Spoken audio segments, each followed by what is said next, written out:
This is Mee Siam Goreng or Malay style fried rice vermicelli noodles. This is the dry version of the Mee Siam which I made a couple of videos back and is a Singapore and Malaysian mealtime favorite. Spicy with a unique umaminess, this is a much easier and quicker version of Mee Siam, so let's go.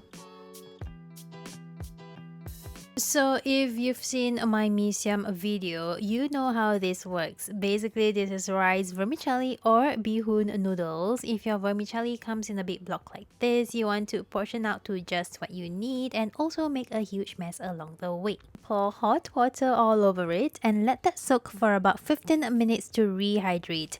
It's a good idea to time this because you don't want to oversoak the noodles, otherwise it will become brittle and break too easily. And your noodles should be all soaked and nice and soft and malleable just like this. Completely drain the noodles. These are dried chilies. Pour some hot boiling water all over them and we are letting it soak for about 5 minutes to rehydrate. Drain the water away and cut the chilies up into smaller pieces. If you want a less spicy dish, then you can try to remove the white seeds, but I can't be bothered.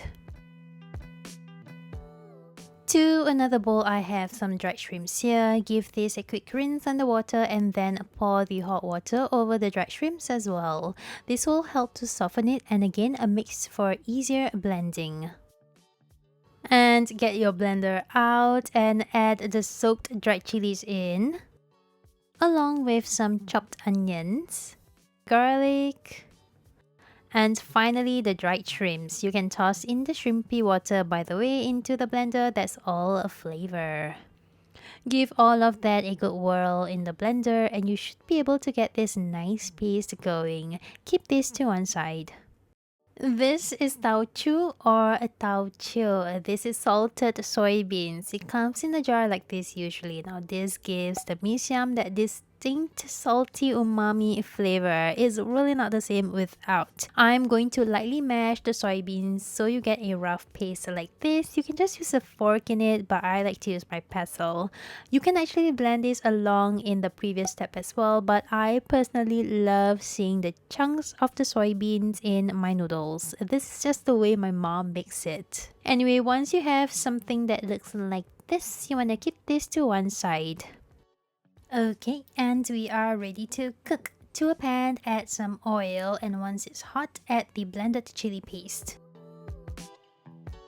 Give that a stir fry for about 5 minutes or until the paste has dried down and it is ultra fragrant. Once you have something like this, add the mashed taucheo from earlier.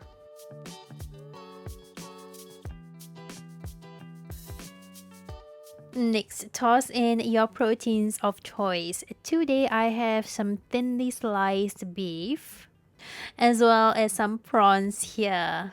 You can also use fish cakes or firm tofu pieces or chicken pieces. Stir fry all of that in with the spice paste until the prawns are not gray anymore. It should not take too long. Once you have nice pink prawns, add some water to the mixture and this is going to make mixing the rice vermicelli is so much easier, trust me. And then I'm also going to be adding my Beansprouts at this stage, as well as some Taupok or Tofu Puffs sliced into strips like this.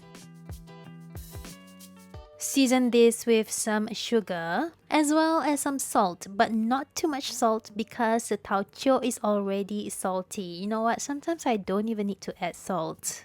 And then add the softened rice vermicelli.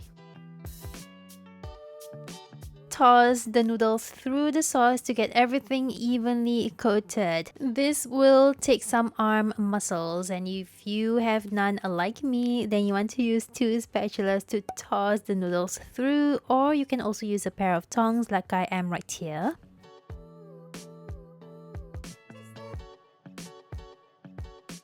And finally, I am adding some chives cut into finger lengths just like this. Give that a final toss through and once your noodles are evenly coated and the chives are slightly wilted, your noodles are completely done. Next, we're going to be making a very simple omelette. This is a very typical garnish for mee siam goreng. Just crack some eggs, add some salt, and give that a nice mix. To a pan, add some oil and pour in the eggs, and then let that cook completely as an omelette. Flip it and reverse it, and let that cool.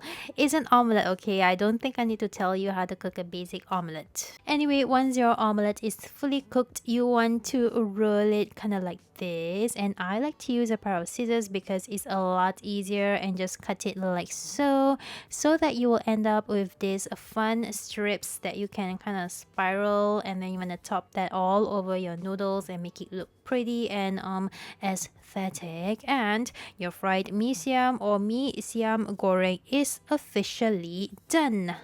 Serve this with some calamansi lime or lemon juice. Spicy, tangy with such a unique flavor, this Malay style mee siam goreng or fried vermicelli noodles have a special place in my heart because I grew up eating this. So give this a go and bye. Love this Malay noodle recipe? Then click on any of these next.